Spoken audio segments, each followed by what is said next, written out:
नमस्कार श्रोता बंधु सृजन सुरभि को आपण मानक स्वागत।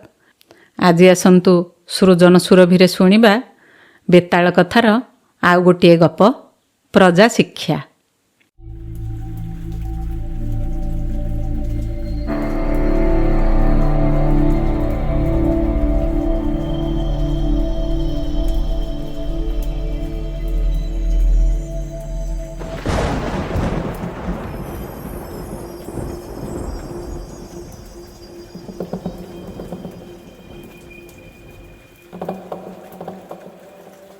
निशा गरजुଥାଏ तुहाकु तुहा शीतल पवन सांगकु मृदु मृदु वर्षा बणबुदा भितरु भासी आसुଥାଏ साई साई शब्द तथा स्वानस्वा पदंक रडी ता सांगकु शुभुଥାଏ अशरीरी मानंकर अटहास्य घन घन बिजुली आलोकरे दिशि जाउଥାଏ भयानक मुहंटी मान।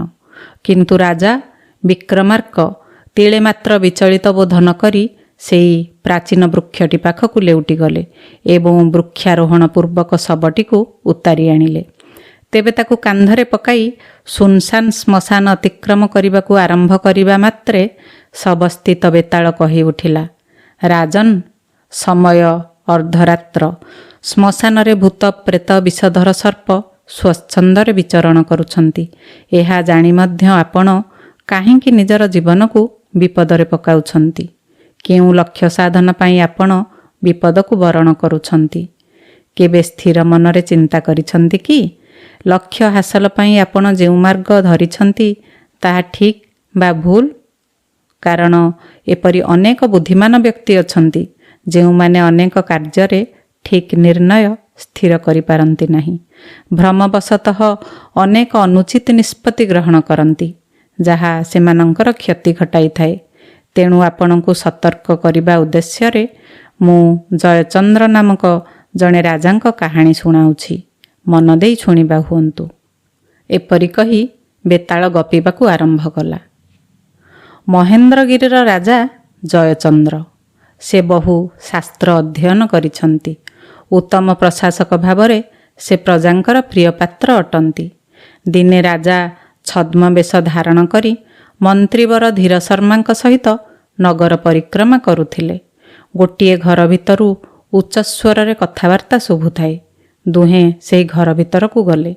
सेही घरर गौरी नामनी गोटिए झियो बहुदिनरु बेमार पड़ी थाए। सेही दिन एक पर्व थिबारु परंपरा अनुजाई घर लोक माने ताकू स्नान कराइथिले। ज्वर देहरे गाधोई पड़िबारु ज्वर आहुरी अधिक बढ़ी जाइथिला। जणे वैद्य आसी रोगी को परीक्षा करी ज्वर बढ़िबार कारण जानि पारिले। सेथिपई परिवारर लोकमानंकु तिरस्कार कले। परिवारर जणे वृद्ध वैद्यंकु कहिले से झियर भाग्यरे बंचिबार थिले से बंचिब, मरिबार थिले मरिब, किंतु परंपरा अनुसारे आमर जाहा करिबा कथा आमे ताहा निश्चय करिबु। वैद्य रोगी को औषध देई नीरवरे किछि समय अपेक्षा कले। प्रस्थान समय कहीगले, भाग्यवशतः रोगीर जीवन एबे विपदमुक्त। वृद्ध पुणी निज जुक्ति को दोहराई कहिले, विपद हटिजिबार कारण भाग्य, आपणक औषध नुहे। जयचंद्र यह देखि बहुत क्षुब्ध हेले। राजभवन फेरिआसी मंत्री को कहिले, मंत्रीवर सेमानंक मनरु एपरि कुसंस्कार दूर करिबा पई आमकु खूब शीघ्र किछि उपाय करिबाकु हेबो। मंत्री धीरवर्मा किछि समय चिंता करी कहिले, आधुनिक शिक्षार प्रसार हेले अज्ञानता दूरेई जिवो।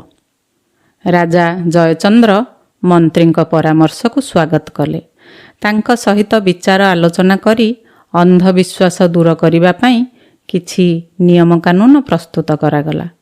किंतु प्रजा माने एपरि नियम को सहजरे ग्रहण करि पारिले नाही।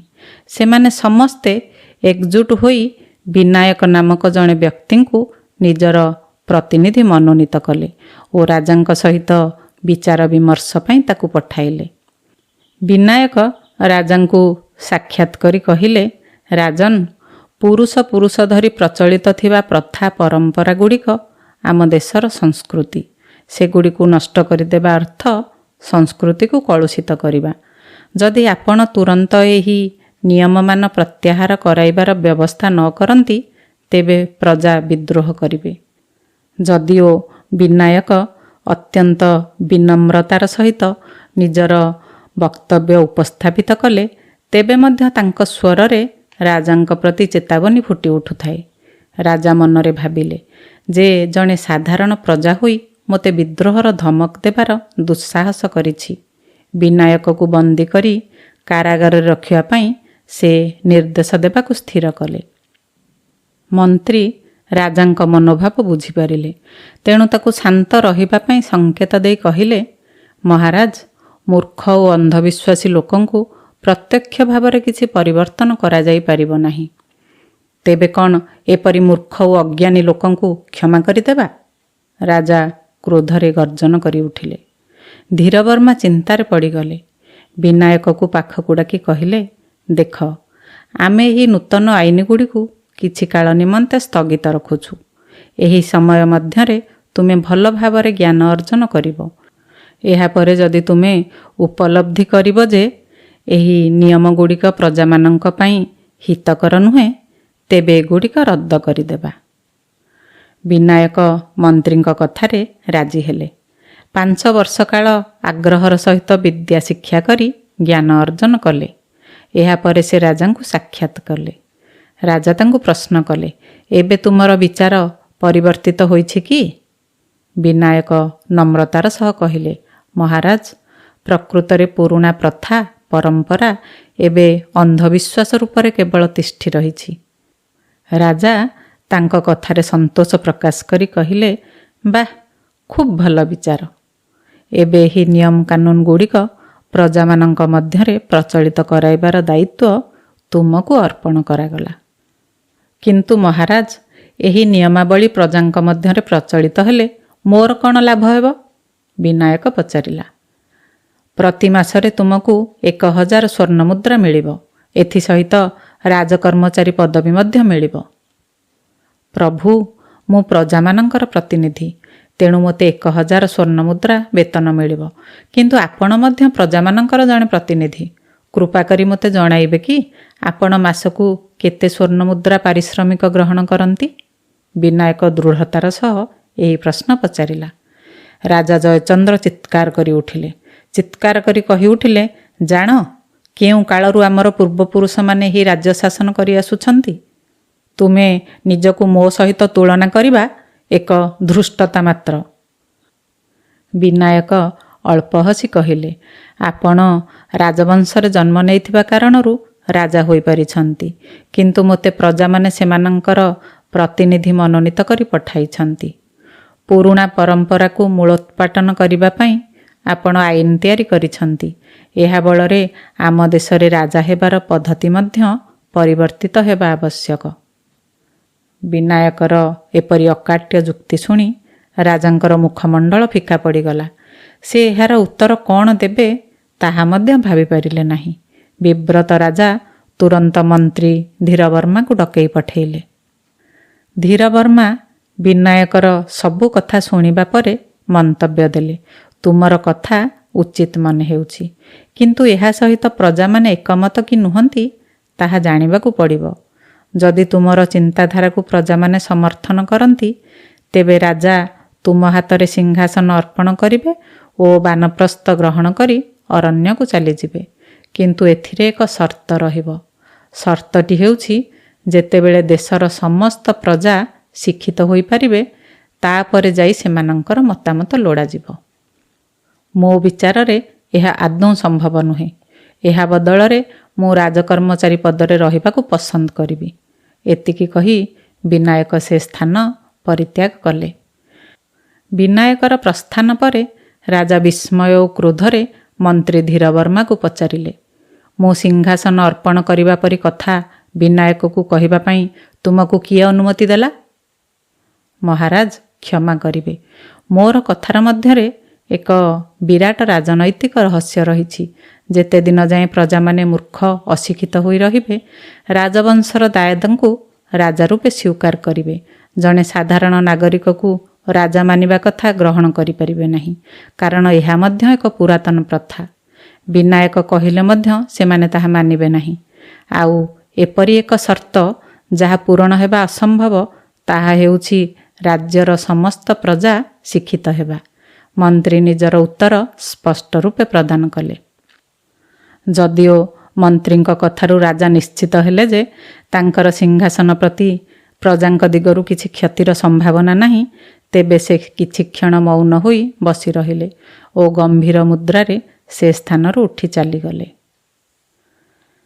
ବେତାଳ କାହାଣୀଟି ଶୁଣାଇ ସାରିବା ପରେ ରାଜାଙ୍କୁ ପ୍ରଶ୍ନ କଲା, ରାଜନ୍, ପ୍ରଜାମାନେ ବିନାୟକଙ୍କୁ ରାଜପ୍ରତିନିଧି ମନୋନୀତ କରିଥିଲେ। ଶିକ୍ଷିତ ହେବା ପରେ ତାର ଉଚ୍ଚ ଅଭିଳାଷ ଜାତ ହେଲା ଓ ନିଜର ବୁଦ୍ଧି ବଳରେ ରାଜସିଂହାସନ ପ୍ରାପ୍ତି ପାଇଁ ପ୍ରୟାସ କଲା।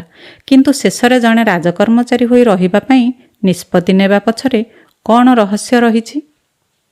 ମୋର ଦ୍ୱିତୀୟ ପ୍ରଶ୍ନ ହେଉଛି, ଯେତେବେଳେ ମନ୍ତ୍ରୀ ପରିସ୍ଥିତିକୁ ସମ୍ଭାଳିବା ପାଇଁ ରାଜାଙ୍କ ତରଫରୁ ବିନାୟକଙ୍କୁ ରାଜସିଂହାସନ ଅର୍ପଣ କରିବା କଥା କହିଲେ, ସେତେବେଳେ ରାଜା ତାଙ୍କ ଉପରେ କ୍ଷୁବ୍ଧ ହେଲେ, କାରଣ ତାଙ୍କ ହାତରୁ ରାଜସିଂହାସନ ଖସିଯିବାର ଆଶଙ୍କା ରହିଥିଲା। ଏଥିପାଇଁ ତାଙ୍କୁ ମନ୍ତ୍ରୀ ଆଶ୍ୱାସନା ଦେଲେ ଯେ ଯେତେ ଦିନ ଯାଏଁ ପ୍ରଜାମାନେ ଅଶିକ୍ଷିତ, ପରମ୍ପରାବାଦୀ ଓ ଅନ୍ଧବିଶ୍ୱାସୀ ହୋଇ ରହିବେ, ସେତେ ଦିନ ଯାଏଁ ତାଙ୍କର ରାଜପଦବୀ ପ୍ରତି କୌଣସି ବିପଦ ରହିବ ନାହିଁ। ଏହା ଶୁଣି ରାଜା ଆନନ୍ଦିତ ହେବା କଥା, କିନ୍ତୁ ସେ ଏପରି ଚିନ୍ତିତ, ମୌନ ଓ ଗମ୍ଭୀର ହୋଇ ସେ ସ୍ଥାନ ପରିତ୍ୟାଗ କରିବାର କାରଣ କ'ଣ? ମୋର ପ୍ରଶ୍ନଗୁଡ଼ିକର ଉତ୍ତର ଜାଣି ମଧ୍ୟ ତୁମେ ଯଦି ନୀରବ ରହିବ, ତେବେ ତୁମର ମସ୍ତକ ଶତଧା ବିଦୀର୍ଣ୍ଣ ହେବ। ବିକ୍ରମାର୍କ ବେତାଳର ସନ୍ଦେହ ମୋଚନ କରିବା ଉଦ୍ଦେଶ୍ୟରେ କହିଲେ, ଜଣେ ବ୍ୟକ୍ତି ଯେତେ ଶିକ୍ଷିତ ହୁଅନ୍ତୁ ନା କାହିଁକି, ସ୍ୱାର୍ଥ ଚିନ୍ତାରୁ ମୁକ୍ତ ହେବା ସହଜ ନୁହେଁ। ବୌଦ୍ଧିକ ବିକାଶ ସହିତ ଉଚ୍ଚ ଅଭିଳାଷ ବଢ଼ି ଚାଲିଥାଏ। ଏହି କାରଣରୁ ଶିକ୍ଷିତ ହେବା ପରେ ବିନାୟକ ରାଜପଦରେ ଅଭିଷିକ୍ତ ହେବାର ଲାଳସା ପୋଷଣ କରିଛି। କିନ୍ତୁ ମନ୍ତ୍ରୀଙ୍କ ସର୍ତ୍ତ ଅନୁସାରେ ପ୍ରତ୍ୟେକ ନାଗରିକ ଶିକ୍ଷିତ ହେବା ପରେ ସାରା ରାଜ୍ୟରେ ବିନାୟକ ପରି ଅଗଣିତ ଶିକ୍ଷିତ ଯୁବକ ବାହାରିବେ ଓ ସମସ୍ତଙ୍କ ମନରେ ରାଜସିଂହାସନ ଲାଭର କାମନା ରହିବ। ରାଜା ହେବା ପାଇଁ ସେମାନଙ୍କ ମଧ୍ୟରେ ତୀବ୍ର ପ୍ରତିଦ୍ୱନ୍ଦିତା ସୃଷ୍ଟି ହେବ। ବିନାୟକ ଏହି ପ୍ରତିଦ୍ୱନ୍ଦିତାରେ ସାମିଲ ହେବାକୁ ଚାହୁଁନଥିଲା, କାରଣ ଏଥିରେ କାହାକୁ ସଫଳତା ମିଳିବ କେହି କହିପାରିବେ ନାହିଁ।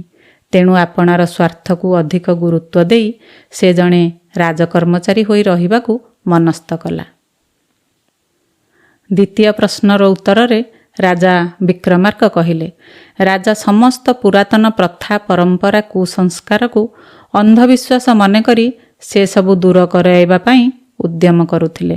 କିନ୍ତୁ ଯେତେବେଳେ ରାଜା ହେବାର ପ୍ରଥା ମଧ୍ୟ ଏହିପରି ଏକ ପରମ୍ପରା ଉପରେ ପ୍ରତିଷ୍ଠିତ ବୋଲି ଜାଣିପାରିଲେ, ସେ ଚିନ୍ତିତ ହୋଇପଡ଼ିଲେ, କାରଣ ଏହା ଫଳରେ ରାଜସିଂହାସନ ପ୍ରତି ବିପଦର ସମ୍ଭାବନା ସୃଷ୍ଟି ହେବା କଥା ସେ ସ୍ପଷ୍ଟ ରୂପେ ବୁଝିପାରୁଥିଲେ। ତେଣୁ ଅନ୍ୟୋନ୍ୟୋପାୟ ହୋଇ ପ୍ରଜାମାନଙ୍କୁ ପୂର୍ବପରି ମୂର୍ଖ, ଅଶିକ୍ଷିତ ରଖିବା ପାଇଁ ରାଜି ହେଲେ। କିନ୍ତୁ ପ୍ରକୃତରେ ରାଜା ତାହା ଚାହୁଁନଥିଲେ। ତେଣୁ ଗଭୀର ଦୁଃଖରେ ସେ ମୌନ ଓ ଗମ୍ଭୀର ହୋଇ ସେ ସ୍ଥାନ ପରିତ୍ୟାଗ କରିଥିଲେ। ଏହିପରି ରାଜାଙ୍କର ମୌନଭଙ୍ଗ କରାଇବାରେ ସଫଳ ହୋଇ ଶବ ଓ ଶବସ୍ଥିତ ବେତାଳ ରାଜାଙ୍କ କାନ୍ଧରୁ ଖସିଯାଇ ପୁନର୍ବାର ବୃକ୍ଷ ଡାଳରେ ଝୁଲି ପଡ଼ିଲା। ଶ୍ରୋତାବନ୍ଧୁ, ଆପଣମାନଙ୍କୁ ଗଳ୍ପଟି କିପରି ଲାଗିଲା ଆପଣମାନଙ୍କର ମତାମତ ରଖନ୍ତୁ। ରହୁଛି, ନମସ୍କାର।